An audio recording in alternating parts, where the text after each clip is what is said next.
7장. 이 멜기세덱은 셀렘 왕이며 지극히 높으신 하나님의 사제였습니다. 그는 여러 왕들을 무찌르고 돌아온 아브라함을 맞아 축복해 주었고 아브라함은 그에게 모든 전리품의 10분의 1을 나누어 주었습니다. 첫째로 멜기세덱이라는 이름은 정의의 왕이라는 뜻이고 그 다음 살레 왕으로의 칭호는 평화의 왕이라는 뜻입니다. 그의 아버지도 없고 어머니도 없고 족보도 없으며 생애의 시작도 끝도 없이 하나님의 아들을 닮아서 영원히 사제직을 맡아보는 분들입니다.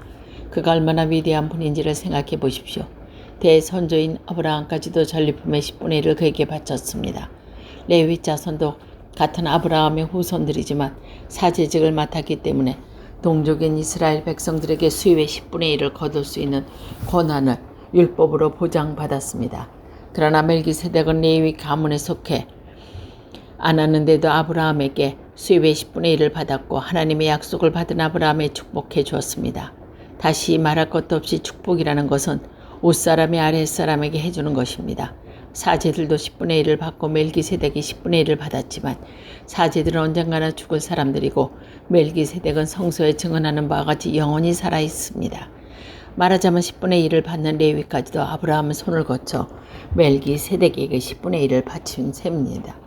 멜기세덱이 아브라함을 맞았을 때 레위가 조상 아브라함 몸속에 있었기 때문입니다.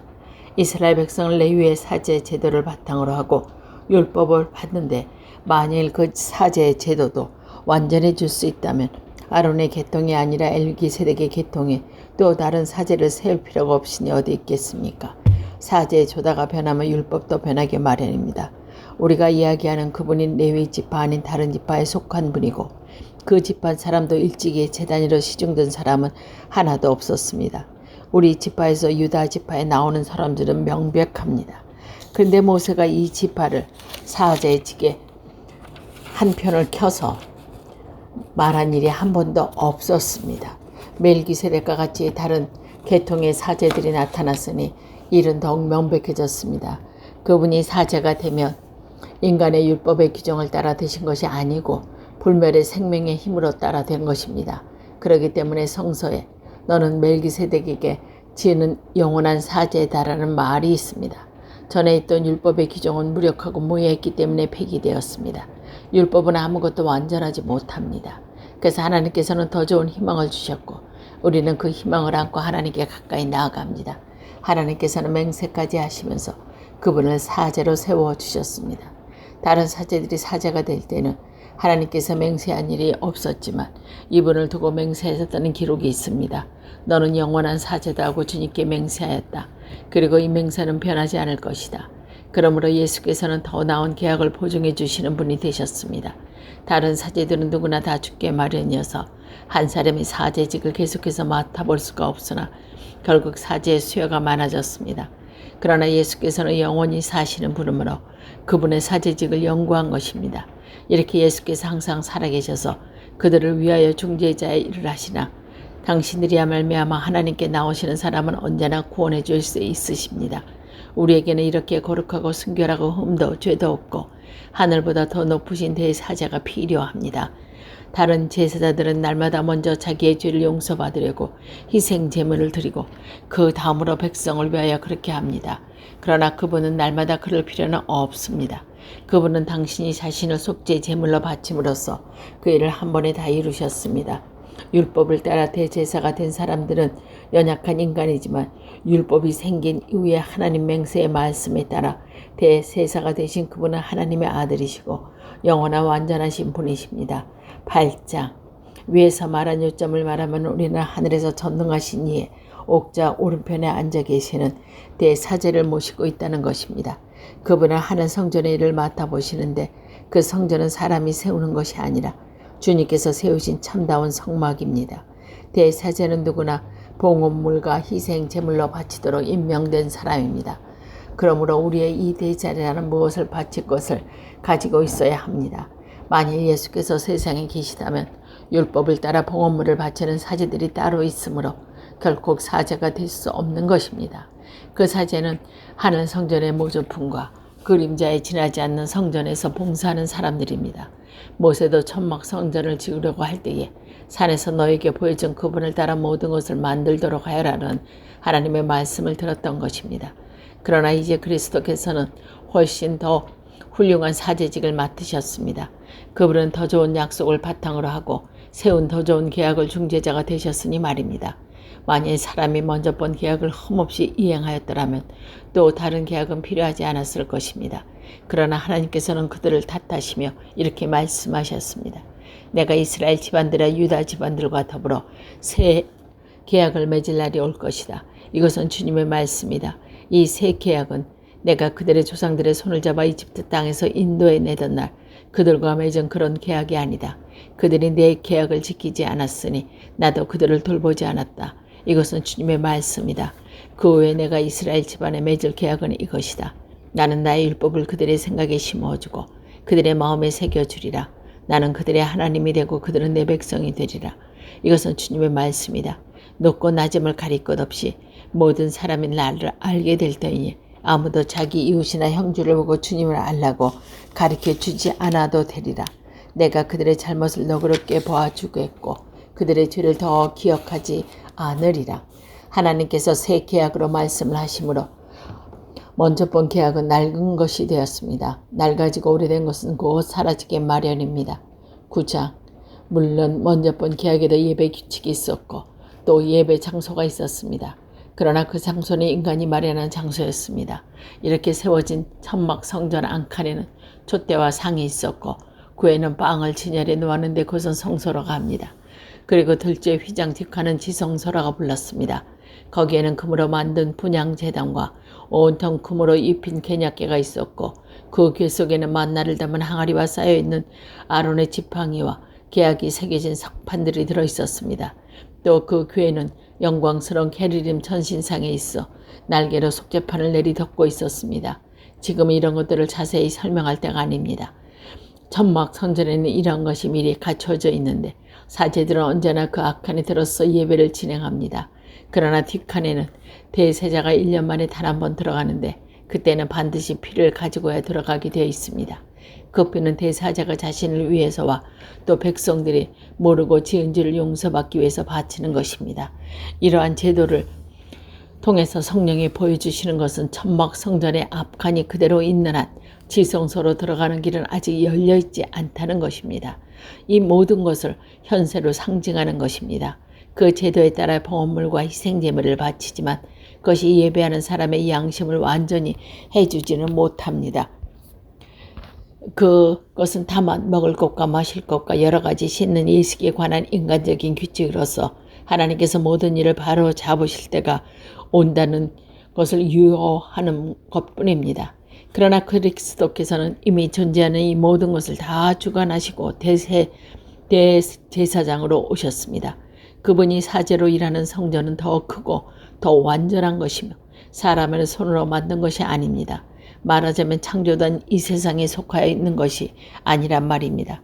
그리스도는 단 한 번 지성소에 들어가셔서 염소와 고양이의 피가 아닌 당신 자신의 피로써 우리에게 영원한 속죄 받을 길을 마련해 주었습니다. 부정한 사람에게 염소나 황소나 피와 암송아지의 죄를 뿌려도 그 육체를 깨끗하게 하여 그들을 거룩하게 할 수 있다면 하물며 성령을 통해서 당신 자신을 하나님께 흠없는 제물로 바친 그리스도의 피는 우리의 양심을 깨끗하게 하는 데다 죽음의 행실을 버리게 하고 살아계신 하나님을 섬기게 하는데 얼마나 큰 힘이 되겠습니까? 그러므로 그리스도는 새로운 계약의 중재자이십니다. 그분은 사람들이 먼저 본 계약 아래 저지른 죄를 용서받게 하시려고 죽으셨습니다. 따라서 부르심을 받은 사람들이 하나님께서 약속해 주신 영원한 유산을 이어받게 되었습니다. 상속에 관한 유언이 효력을 내려면 그 유언을 한 사람이 죽음이 확인돼야 합니다. 유언이라는 것은 유언을 한 사람이 죽어야 효력이 있는 것이지 그가 살아있는 동안에는 아무 효력이 없습니다. 그래서 사실은 먼저 번 계약도 피를 가지고 맺었던 것입니다. 모세는 율법에 있는 모든 계명을 온 백성에게 선포할 때에 송아지 피와 물을 가져다가 박하 묶음과 붉은 양털의 계약의 책과 온 백성에게 뿌렸습니다. 그리고는 그것을 하나님께서 여러분과 맺으신 계약의 피입니다. 라고 말했습니다. 또 같은 모양으로 같은 청막 선정과 예배 의식에 쓰이는 모든 가구에도 피를 뿌렸습니다. 율법에 따르면 피로써 깨끗해지지 않는 것이 거의 없습니다. 그래서 피 흘리는 없이는 죄를 용서받지 못합니다. 하늘에 있는 것을 보며 만든 것은 이런 의식으로 정결하게 만들 필요가 있습니다. 그러나 하늘에 있는 것은 그보다 더 나은 재물을 정결하게 만들어야 합니다. 그리스도께서는 인간이 하늘의 참 성소를 본떠서 만든 지상의 성소에 들어가는 것이 아니라 우리를 위해서 하느님 앞에 나타내시라고 바로 그 하늘의 성소로 들어가는 것입니다. 대사자는 해마다 다른 짐승의 피를 가지고 성소에 들어가야 하지만 그리스도는 그렇게 번번이 당신 자신을 바치실 필요가 없었습니다. 그분이 몸을 여러 번 바쳐야 한다면 그분은 천지 창조 이후 여러 번 고난을 나타나셔서 단 한 번 당신 자신을 희생제물로 드리심으로 죄를 없이 하셨습니다.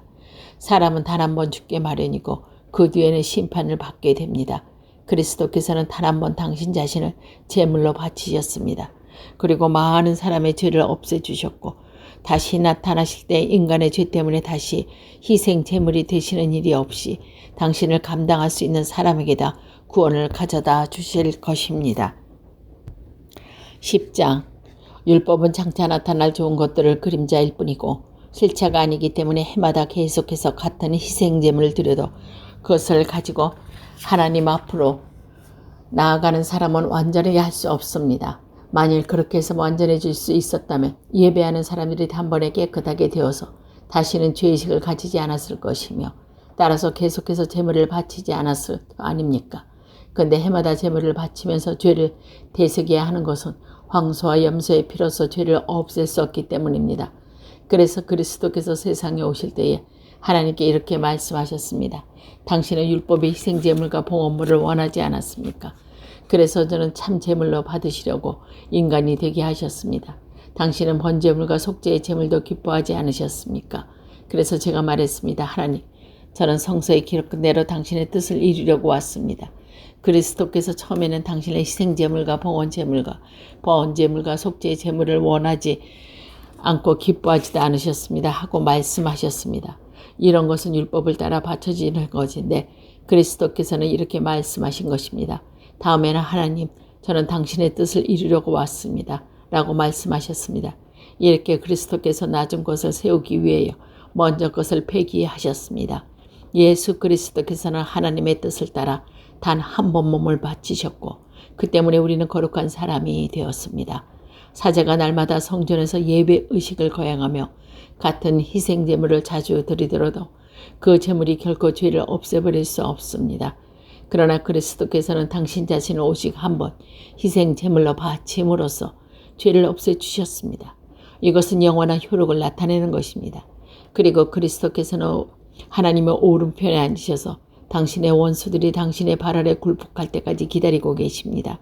그분은 단 한 번 당신의 자신을 바침으로써 거룩하게 만드신 사람들을 영원히 완전하게 해주셨습니다. 그리고 성령께서 이렇게 말씀하시며 증언해 주셨습니다. 그날 이후 내가 그들과 맺은 계약은 이것이다. 나는 나의 율법을 그들의 마음에 심어주고 그들의 생각에 새겨줄 것이다. 그리고 나서 나는 결코 그들의 죄를 잘못을 마음에 두지 않으리라 하고 덧붙여 말씀하셨습니다. 죄가 용서받았으므로 이제는 죄 때문에 봉헌을 받을 필요는 없게 되었습니다. 그러므로 형제 여러분, 예수께서 피를 흘리심으로써 우리는 마음 놓고 지성소에 들어가게 되었습니다. 예수께서는 휘장을 들고 새로운 살 길을 우리에게 열어주셨습니다. 그 휘장은 곧 그분의 육체입니다. 그리고 위에는 하나님의 집을 다스리는 최고의 사제가 계십니다. 우리의 마음에 그리스도의 피가 뿌려져서 나쁜 마음씨가 없어지고 우리의 몸은 맑은 물로 씻겨 깨끗해졌으니 이제는 확고한 믿음과 진실한 마음을 가지고 하나님께 나아가 가십시오. 또 우리에게 약속을 주신 분은 진실한 분이십니다. 우리가 고백하는 그 희망을 굳게 간직하고 서로 격려해서 사랑과 좋은 일을 하도록 마음을 씁시다. 그리고 어떤 사람처럼 같이 모이는 일을 폐지하지 말고 서로 격려해서 자주 모입니다. 더구나 그날이 가까워오는 것을 아는 이상 더욱 열심히 모이도록 합시다. 우리가 가르침을 받아서 진리를 깨닫고도 짐짓 죄를 짓는다면 다시는 우리의 죄를 용서받기 위해서 드릴 수 있는 제물이 없고 다만 심판과 반역자를 삼켜버릴 맹렬한 불을 두려워하는 마음으로 기다리는 길밖에 없습니다. 모세의 율법을 무시하는 자도 두세 증인만 있으면 용서 없이 사형을 받습니다. 그러나 하나님의 아들을 짓밟고 자기를 거룩하게 해준 계약의 피를 더럽히고 은총의 성령을 모욕하는 자가 벌을 받으면 얼마나 더 가혹하겠습니까? 원수 갚는 것은 내가 할 일이니 내가 갚아주겠다 하시고 또 주께서 당신의 백성을 심판하리라고 말씀하신 분은 우리는 알고 있습니다. 살아계신 하나님의 심판 속에 빠져들어가는 것은 얼마나 무서운 일입니까? 여러분은 처음에 빚을 받고 나서 많은 고난의 도전을 받으면서 견디어내던 시절을 생각해 보십시오. 여러분 중에는 모욕과 환난을 당하여 구경거리가 된 사람도 있고 그런 형편에 빠진 사람들의 친구가 된 사람도 있습니다. 여러분은 감옥에 갇힌 사람들을 동정했고 또 자기 재산을 다 빼앗기는 있어도 그보다 더 좋고 더 영구한 재산을 차지하지 있는 것도 깨닫고 그 일을 기쁘게 당했습니다. 그러므로 여러분의 신념을 버리지 마시오. 그 신념에는 큰 상이 붙어 있습니다. 여러분이 하나님의 뜻을 행하고 하나님께서 약속해 준 것을 받으려면 인내가 필요합니다. 조금 더 있으면 오실 이는 지체 없이 나타나리라. 그러나 나를 믿는 올바른 사람은 믿음으로 살리라. 만일 그가 뒤로 물러서면 내 마음에 그를 달갑게 여기지 않으리라. 우리는 뒤로 물러나 멸망한 사람이 아니라 믿음을 가져 생명을 얻는 사람들입니다.